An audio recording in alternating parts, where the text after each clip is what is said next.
उस देह से परे देह का जो संचालन करने वाला चित्त है, उस चित्त को जो सत्ता दे रहा है, उस शुद्ध परमात्मा का, आत्मदेव का वास्तविक स्वरूप हम नहीं जानते। उसीलिए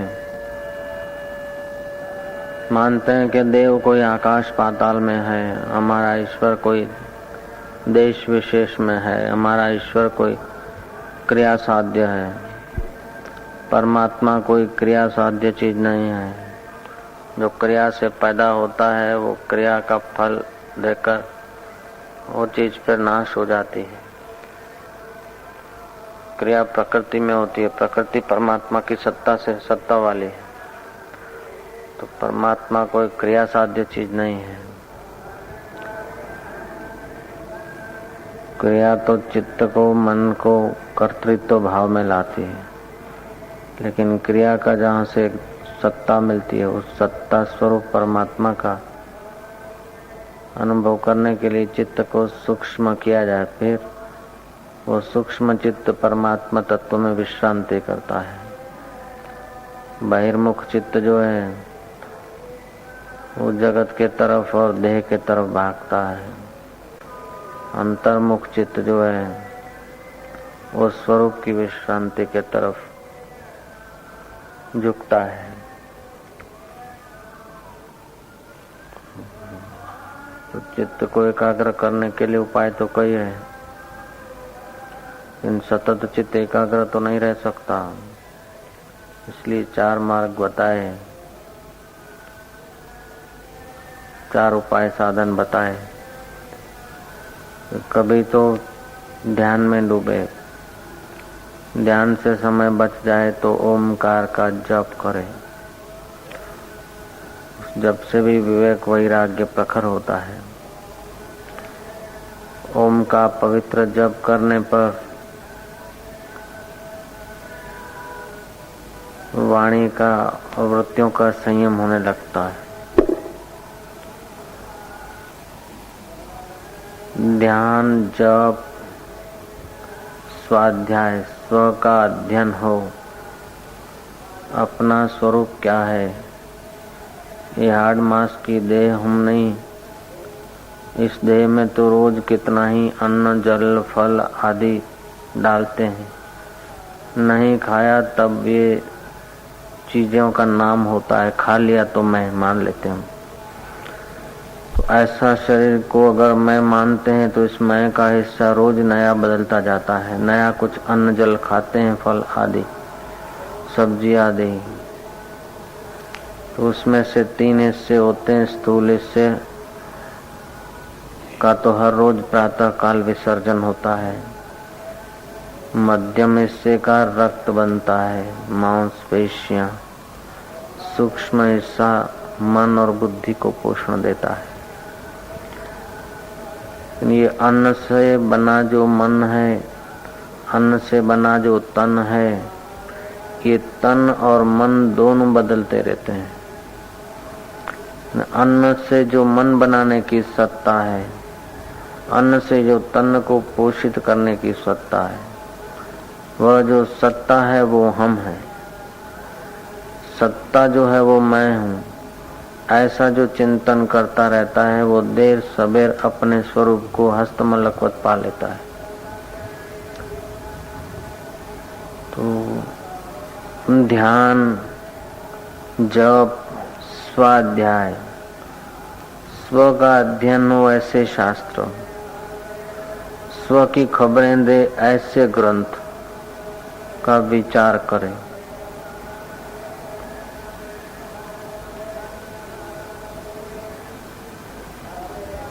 बार बार वेदांत का, स्वाध्याय का, श्रवण आदि का लाभ मिलता है तो वह श्रवण बढ़ने पर मनन का रूप धारण कर लेता है, और वह मनन अगर बढ़ता है तो नित्याध्यासन का रूप धारण कर लेता है। और नित्याध्यासन का रूप अगर परिपक्व होता है तो फिर साक्षात्कार एक थोड़ा सा कृपा दृष्टि मात्र से आदमी अपने स्वरूप में स्थिर हो जाता है। फिर उसका देह अध्यास शांत हो जाता है। ऐसों के लिए कहते हैं गलते देह अध्यासम विज्ञाते परमात्मा नहीं। यत्र यत्र मनो जाति तत्र तत्र समाधयो। उसका देह अध्यास गलित हो गया, उसने परमात्मा को पा लिया। अब उसका मन जहाँ जहाँ जाता है वहाँ वहाँ समाधि है। अब जगत की सत्यता उसे प्रतीत नहीं होती, जगत का आकर्षण विकर्षण उसे नचाता नहीं। वो समझ लेता है कि जगत समुद्र में लहरियों के नाई है। ये जगत में कई आए कई गए, राजा रंक फकीर, सब चला चली का मिला। पानी में बुदबुदा हुआ, नाचा कूदा और पानी में समा गया। ऐसे 5 भूतों का पुतला बना, उस चैतन्य की सत्ता से नाचा चला फिरा, फिर उसी 5 भूतों में लीन हो जाएगा। ये शरीर रूपी बुदबुदे पैदा होते हैं, लीन होते हैं, लेकिन ऐसा कोई एक तत्व है जो कभी पैदा नहीं होता और कभी मरता नहीं, लीन नहीं होता। सृष्टि की उत्पत्ति के पहले था, सृष्टि के वक्त भी है और सृष्टि का लय हो जाएगा तब भी वो रहेगा। वो कौन है जो प्रलय के बाद भी रहता है? प्रलय में कुछ नहीं होता है, कुछ नहीं होने की भी जो खबर देता है, वह कौन है? उसका पता अगर लग जाए, नहीं लगा तब तक हम बोलते हैं परमात्मा। जब तक पता नहीं लगा तब तक समझते हैं कोई वो दूर है, कोई देश में, कोई जगह में, कोई स्थान में बैठा बैठा संचालन कर रहा है। जब पता चलेगा तो पाएंगे कि अरे वो दूर नहीं, वास्तव में वो है, हम नहीं। जिसको आज तक हम मैं मानते हैं वो मैं नहीं है, वास्तव में वो असली जो चैतन्य परमात्मा है वो ही है। हमारी मानी हुई मैं फिर लीन हो जाती है, असलियत में हमारी मैं अपना रूप प्रकट करती है। शिवो हम, सच्चिदानंदो हम, शुद्धो हम। ये प्रकृति के कार्य कोई कितने भी शुद्धि से करो फिर भी उसमें कर्ता भाव है तो अशुद्ध हो ही जाते हैं, कोई न कोई दोष हो ही जाता है। सर्वा कर्मा अखिलम पार्थ ज्ञानेन परिसमाप्यते। तो उस अपने स्वरूप का ज्ञान प्राप्त होता है वह। तो इसके लिए 4 उपाय हैं, 4 द्वार हैं: विवेक, विचार, सम और सत्संग। आत्मा अविनाशी है, जगत विनाशी है, ऐसा बार बार विवेक किया जाए। इंद्रियों को, मन को, बुद्धि को चलाने वाला कौन? जब तब कर रहा हूं इसको देखने वाला भीतर कौन? स्वाध्याय और तपस्या या पर्यटन जो हो रही है, इस पर्यटन में कड़वे और मीठे अनुभव हो रहे हैं जीवन के। कड़वे अनुभव भी आते हैं, मीठे अनुभव भी आते हैं और जाते हैं, लेकिन ऐसा कौन है जो इन सब का साक्षी बैठा है? बचपन आई और गई, ऐसा कौन है जो बचपन का अभी खबर दे रहा है कि बचपन में ऐसा हुआ था? जवानी आई और गई, ऐसा कौन है जो जवानी में आने वाले विकार और संयम, इन सब को अभी जो देख रहा है वो कौन है? बुढ़ापे के दुर्बल विचार अथवा दुर्बल स्वास्थ्य को और सबल विचार या स्वबल स्वास्थ्य को जो देख रहा है वो कौन है? इस प्रकार का विचार करे। सम, संतोष, सत्संग और विचार। सम माना मन को रोके, संतोष माना कि इंद्रियों के भोगों में, बाह्य चीजों के संग्रह में संतोष कर ले, क्योंकि बाहर की चीजों, बाहर के भोगों के संग्रह में लग गया तो मोक्ष पथ में आड़ हो जाएगी। तो सम, संतोष। सम माना मन को रोकना। जिधर जिधर मन इधर उधर की बातें सोचे, संकल्प और विकल्प करे तो उसे रोकने का प्रयास करना, अथवा तो आखिर क्या, विवेक करना। संतोष, सत्संग और विचार। सत्य स्वरूप परमात्मा का संग हो। सत्य स्वरूप परमात्मा तत्व में जिनका मैं बराबर स्थित हो गया है, ऐसे पुरुषों का संग अमोघ होता है। सम, संतोष, सत्संग और विचार।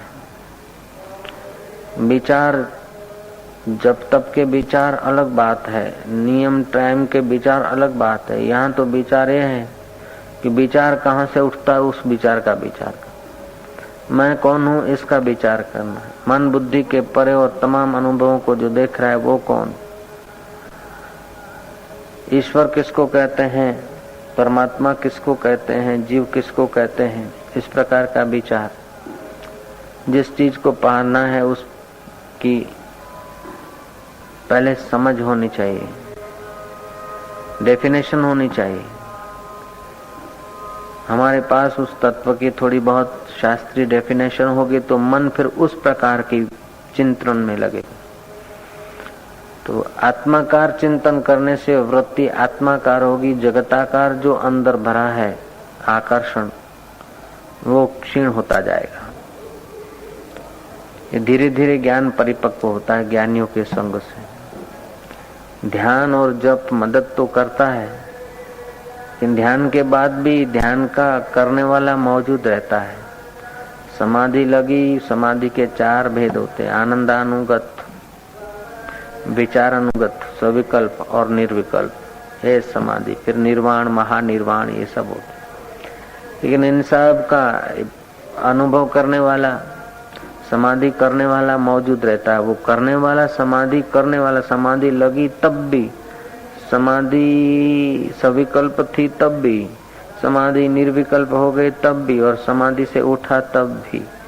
इसका कौन था देखने वाला, समाधि करने वाला कौन था? इस प्रकार का विचार नहीं करेंगे तो समाधि के वक्त तो चित्त की शांति होगी। चित्त की शांति साक्षात्कार नहीं है।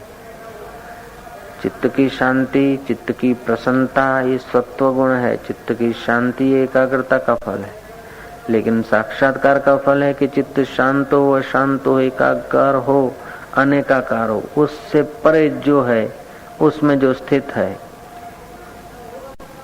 उसने जन्म का फल पा लिया।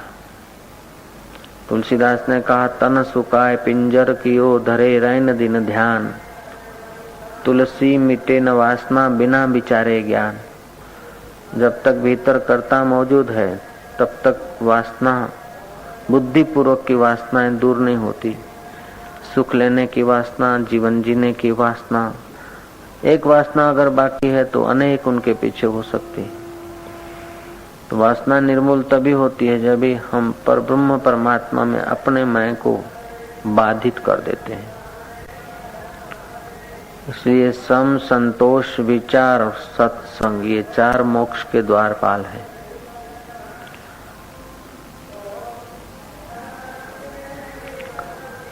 सत्संग तो हमें ये संदेश देता है कि जैसा मन चिंतन करता है वैसा जगत भासता है।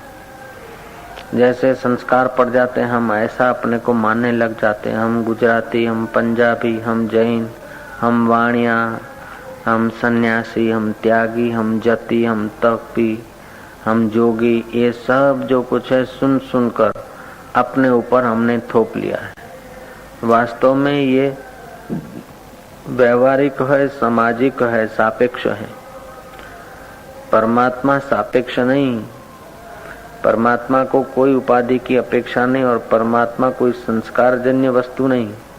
परमात्मा स्वतः सिद्ध है। संस्कार अंतःकरण की बदौलत, संस्कार समाज की बदौलत है, संस्कार वातावरण की बदौलत है। और संस्कार जिस प्रकार के दृढ़ीभूत होते हैं आदमी वैसा अपने को मानने लग जाता है।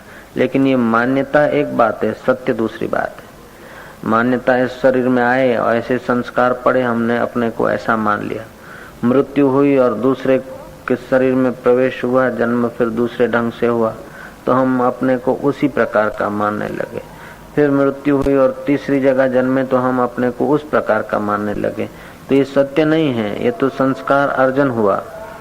जिस जिस देह में गए उस देह के माता पिता, उस देह के नाना नानी, उस देह के दादा दादी के संस्कार हम में उतर आए और हम और फिर वातावरण के संस्कार, ये सब मिलकर हम में उतर आए और हम अपने को ऐसा मानने लगे। इन सत्य का साक्षात्कार कोई माता पिता का, नाना नानी का या किसी का देह के संस्कारों का साथ या समाज का संस्कार नहीं, अपितु ये नाना नानी, दादा दादी और माँ बाप, इन सब के संस्कार जो पड़े हैं, समाज के और वातावरण के जो संस्कार पड़े हैं, ये सारे के सारे संस्कार मिटाने के लिए समाधि की जाती है। ये सारे के सारे संस्कारों को हटाने के लिए चित्त की वृत्तियों में जो भरे हैं संस्कार, उनको वृत्ति को एकाग्र किया जाता है। अब एकाग्र वृत्ति हुई, संस्कार का परित्याग हुआ, परिमार्जन हुआ, तब ऐसे तत्ववेता ज्ञानवान पुरुष कहते हैं कि अब देखो वृत्ति शुद्ध है, वृत्ति जहाँ से उठती है वो तुम हो, तत्वमसि। ये सामवेद के छांदोग्य उपनिषद का महावाक्य है, 4 वेद के 4 महावाक्य। प्रज्ञानम ब्रह्म, अयम आत्मा ब्रह्म, अहम ब्रह्मास्मि और तत्वमसि। ये हमारी जो प्रज्ञा है, शुद्ध बुद्धि, पवित्र ध्यान भजन से, संयम नियम से जो हमारे संस्कार धुल गए, जो शांत बुद्धि और पवित्र वृत्ति है, उस वृत्ति को जो प्रकाश रहा है, वो प्रज्ञा में जो प्रकाश रहा है वो ब्रह्म तो है तो, ऐसा वेद कहता। प्रज्ञानम ब्रह्म। फिर साधक को अनुभव होता है, वो साधक नहीं बचता, सिद्ध हो जाता है, फिर वो बोलता है अहम ब्रह्मास्मि। अब अहम पर जोर हल्का है, ब्रह्म पर जोर ज्यादा है तो वो सिद्ध है, और अहम पर गहराई से जोर है, ब्रह्म पर कम है तो समझो वो अहंकारी हो जाता। तो शुद्ध बुद्धि से फिर अनुभव में आता है कि वो ब्रह्म है, बुद्धि को प्रकाशने वाला जो चैतन्य है वो मैं हूँ। दुखों को, सुखों को, साधन को और असाधन को, विक्षेप को और समाधि को जो देखने वाला है वो ब्रह्म है, और वो ब्रह्म मैं हूँ। क्योंकि मेरे से अगर पृथक ब्रह्म होगा तो वो जड़ होगा। ब्रह्म तो चैतन्य है। हकीकत में मैं जो बोल रहे हैं देह से जुड़कर, उसी से हमने बड़ी गलती कर ली। वास्तव में देह से जुड़कर हम मैं बोलते हैं तो गड़बड़ हो जाती है। देह को, मन को भगवान बुद्ध से पूछा आनंद ने, सत्य क्या है? बोले ये नहीं, ये नहीं, ये नहीं, नीति नीति की भाषा करते करते तो फिर आखिर क्या कहे, मौन हो गए, चुप हो। यही बात तैत्तिरीय उपनिषद के दूसरे अध्याय में आई। यतो वाचो निवर्तन्ते अप्राप्य सा मनसा सह आनंदो इति ब्राह्मण न बिभेति कदाचन। जहाँ वाणी नहीं जाती, मन बुद्धि लौट के आते। मन बुद्धि की जहाँ गम नहीं, उसको जानकर वो ब्रह्मवेता निर्भीक हो जाता है, आनंद स्वरूप में स्थिर हो जाता है। स्थिर का मतलब वो कोई समाधिस्थ या खड़ा नहीं, अपनी समझ में उसकी स्थिति हो जाती।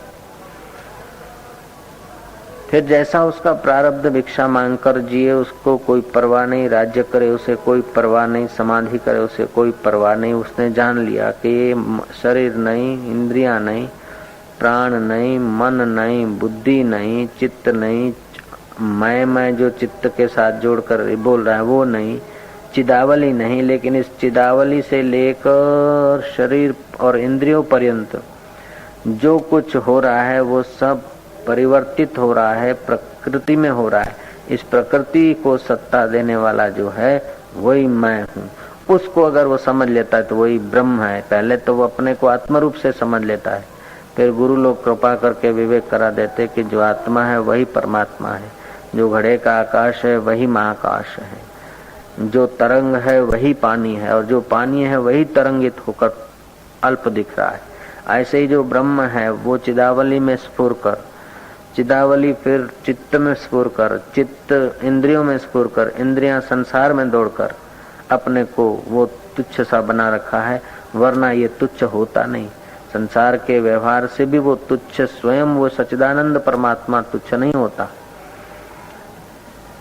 तो इस प्रकार का वो बोध हो जाता है। तो अहम ब्रह्मास्मि, कईयों को प्रज्ञानम ब्रह्म, मेरी आंखों में इस प्रज्ञा से, मेरी बुद्धि से वृत्ति निकली, आंखों के द्वारा जो देखा, जगत दिखा। अब इस वृत्ति में जैसे जैसे संस्कार पड़े हैं, ऐसा ऐसा जगत का मैंने एहसास किया। मेरे अंदर संस्कार जैसे पड़े हैं, उस व्यक्ति को उसी ढंग से हम सोचूंगा, उसी ढंग से उसको अच्छा बुरा कहूंगा। दूसरे व्यक्ति के अंदर जैसे संस्कार पड़े हैं, वृत्ति तो है लेकिन वृत्ति में जैसे संस्कार पड़े हैं ऐसा ऐसा सोचते हैं। तो जिस सत्ता से मेरी आंखें देखती है वृत्ति से, वही वृत्ति की चेतन सत्ता से तुम्हारी आंखें देखती है। वही घोड़े की आंखें भी उसकी सत्ता से देखती। गाय की आंखों में भी उसी की सत्ता। तो वो जो प्रज्ञान स्वरूप बुद्धि में, मन में, वृत्ति में जो चैतन्य सत्ता है वह ब्रह्म है, प्रज्ञानम ब्रह्म। कईयों को फिर इस ढंग से बोलता कि यही जो आत्मा है वही ब्रह्म है, अयम आत्मा ब्रह्म। जैसे घड़े का आकाश घटाकाश कहा जाता है तो घड़े का आकाश ही महाकाश है, ऐसे बिंदु ही सिंधु है और सिंधु बिंदु है। सिंधु बिंदु तो बिंदु सिंधु से अलग कर दो तो सूख जाएगा। अलग करके कहने का नहीं, दृष्टांत का लक्ष्यार्थ लिया जाता है। तो जो इस शरीर में जो चेतना आ रही है, जो ज्ञान की धारा है, वही अनंत ब्रह्मांडों में फैली। जहां जहां जैसे जैसे चित्त है वहां वहां उसकी ऐसी ऐसी दशा है। पेड़ में भी वो चेतना तो है लेकिन घनीभूत अंतःकरण है इनका, इसलिए इन्हें घोर सुषुप्ति में, घोर सुषुप्ति की आयुष योनि है, इनको एहसास कम होता है। पशु पक्षियों को इनसे थोड़ा ज्यादा होता है, मनुष्यों को इनसे ज्यादा होता है, देवताओं को इनसे ज्यादा होता है। तो इनके साधन थोड़े कम और ज्यादा विकसित है, इसीलिए जैसे 0 बल्ब 25 का 50 का बल्ब 1000 का बल्ब वोल्ट का, जैसा जैसा साधन ऐसा ऐसा उसमें प्रकाश अधिक दिखता है, लेकिन प्रकाश तत्व एक है। ऐसा जिनको बोध हो जाता है वे कहते हैं अयम आत्मा ब्रह्म। ये जो इंद्रियों को, बुद्धि को, मन को, इस शरीर को प्रकाशित कर रही है, इस शरीर में जो मैं बैठा हूँ वो अनेकों शरीरों में मैं ही हूँ, ऐसा उसको दृढ़ बोध हो जाता है। ऐसा दृढ़ बोध हो जाता है तो हाथी पागल आ रहा है तो बुद्ध के आगे उसका पागलपन शांत हो जाता है, वो सरेंडर हो जाता है, क्योंकि बुद्ध की आत्मदृष्टि के वेव्स उस पर पड़ते हैं, वो झुक जाता है। एकता अपने हम अपने आप को तो नहीं मारते, अपने आप का तो अहित नहीं करते। तो जिन महापुरुषों की अयम आत्मा ब्रह्म की दृष्टि पक्की हो गई, उनके आगे हिंसक प्राणी भी अपना हिंसक स्वभाव भूल जाते हैं। अहिंसा प्रतिष्ठा तत्सन्निधो वैर त्याग। जिसकी अपने स्वरूप में स्थिति हो गई वो हिंसा क्यों करेगा। अब बड़े में बड़ी तो हिंसा ये है कि अपने को आत्मा न मानकर अपने को देह मानना। ये बड़ी हिंसा शंकराचार्य ने कही, आदि शंकराचार्य के मत से। जीवों को मन से, वाणी से, कर्म से किसी को दुख न देना ये तो अच्छा है, लेकिन अपने को भी देह से जोड़कर कर्ता न मानना ये तो और अच्छा है। जिस देह में हम जाते हैं उस देह से जुड़ जाते हैं, फिर उसको कर्ता मानते हैं। तो कर्ता फिर चाहे कर्ता राजसी हो, तामसी हो के सात्विक हो, जब तक कर्ता है तो उन गुणों का भरता भी है, करने वाला मौजूद है। संदीपक राजा ने 100 अश्वमेघ यज्ञ करने के संकल्प किया। 92 यज्ञ कर चुका था। गुरु को पता चला कि ये तो 100 अश्वमेघ यज्ञ करेगा, इंद्र बनेगा, एक कल्प पर्यंत इंद्र सुख भोगेगा और अंत में फिर गिराया जाएगा। कैसे भी करके इसको बचाऊं, लेकिन अब लगा है होड़ में, मानेगा नहीं। गुरु ने अपना समाधि करके देह त्याग कर दिया, दूसरा रूप धारण कर दिया एक ब्राह्मण के वांजन में। 7 वर्ष के वामन ब्राह्मण दंड करमंडलों खड़ा पहनकर पहुंचे राजा के पास कि राजा तुम्हारा 92वां अश्वमेघ यज्ञ हो रहा है। यज्ञ का तो यही चैलेंज है कि जो याचक जो चीज मांगे उसको आप देंगे। बताओ मैं जो मांगू आप देंगे कि मुझे खाली जाना पड़ेगा। बोले दूंगा, कोई बात नहीं, कुछ भी मांगो। क्या मांगोगे? ब्राह्मण क्या मांगेगा? जितना मांगते हो मांग लो। बोले नहीं, मैं मांगू और फिर तुम नट जाओ तो? राजा ने कहा नहीं नटूंगा। ब्राह्मण ने कहा पहले वचन दो। अगले जन्म के गुरु थे, पहले वचन ले लिया कि जो तुम मांगोगे वो मैंने अभी से दे दिया। बटुक ब्राह्मण ने कहा कि आपका जो कुछ है वो मेरा हो जाए, आपका जो कुछ है वो सब मेरा हो जाए। ठीक हो गया।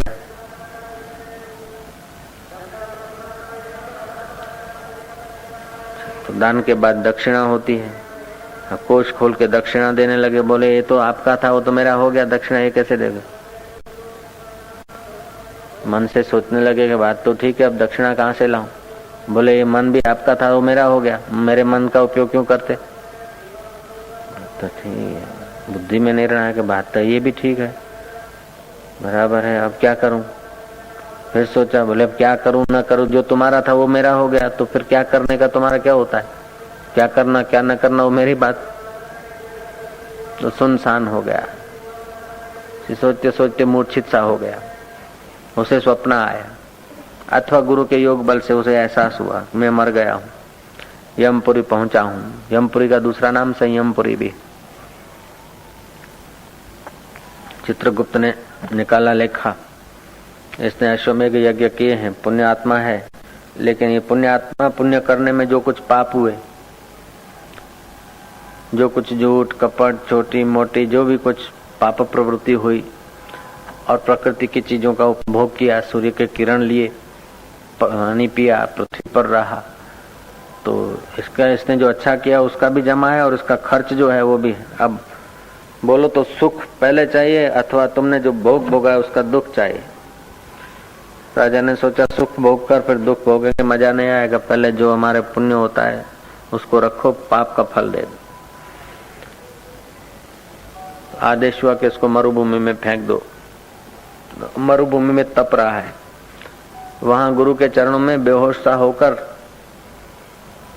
मन ही मन स्वप्न देख रहा है, मनोराज देख रहा है, जो भी कहो। मरुभूमि में मृग होकर तड़फ रहा। याद आया करे जब मैंने तो गुरु को अर्पण कर दिए, मेरे सब कुछ, मेरा जो कुछ है उनका हो जाए, फिर मेरे को ये तपना क्यों पड़ता है, दुखी क्यों होना पड़ता है। इतना स्मरण होते ही वो मरुभूमि उसको शीतल होने लगी। हवा आंख खुल गई। आंख खुल गई तो देखा कि ये तो वही हमारे गुरु जी हैं अगले जन्म के। अब स्वर्ग में जो मेरा है, मैं अगर करता होता तो सुख का पुण्य का करता हूं तो पाप का भी करता मैं ही हूं। अब मैं करता ही नहीं, मेरा जो कुछ है तुम्हारा हो जाए, तो फिर मेरा दुख भी नहीं, सुख भी मेरा नहीं, तो दुख भी मेरा नहीं, तो ये दोनों वृत्तियों के हैं, इनसे दोनों से मैं पृथक। ऐसा उसको वहां बोध हो गया। उसने इंद्र पदवी की इच्छा का त्याग कर दिया। तो कर्म करने से, संयम करने से, पवित्र रहने से अच्छा तो होता है, लेकिन पवित्र रहने वाले का भी अलविदा करना पड़ता है। तपस्या करने वाला जो करता है उस कर्ता को भी हटाना पड़ता है, तब ईश्वर का प्रागट्य होता है, तो शोधन होता है। वहां जो ध्यान भजन करके जिनकी मति पवित्र हुई है, वैसे लोगों को फिर थोड़ा शोधन करना चाहिए। शोधन करते करते वो महापुरुषों की कृपा पाते हैं, फिर पता चल जाता है कि अरे तप करने वाला मैं नहीं, मन ने, बुद्धि ने, इंद्रियों ने किया। जप करने वाला मैं नहीं,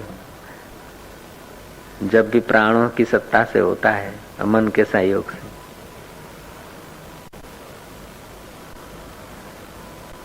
करे जप तप, लेकिन जप तप का भी अपने को करता ना माने,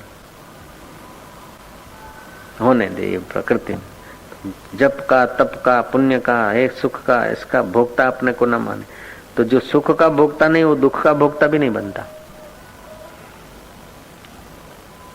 तो ये संतवाणी के वचनों में हमने सुना ना कि अपने को देह मानना ही सब पाप का मूल है, आपदाओं का कारण है, और अपने को उनसे परे शुद्ध बुद्ध अयम आत्मा ब्रह्म रूप में जानना मानना सब पुण्यों का कारण है, सब सत्कृत्यों का आधारशिला है। तो अपने उस चैतन्य स्वरूप में जो बार बार मैं पने की धारणा करता है, वो देर सबेर चैतन्य आत्मा में हूं ऐसा अनुभव कर लेता है।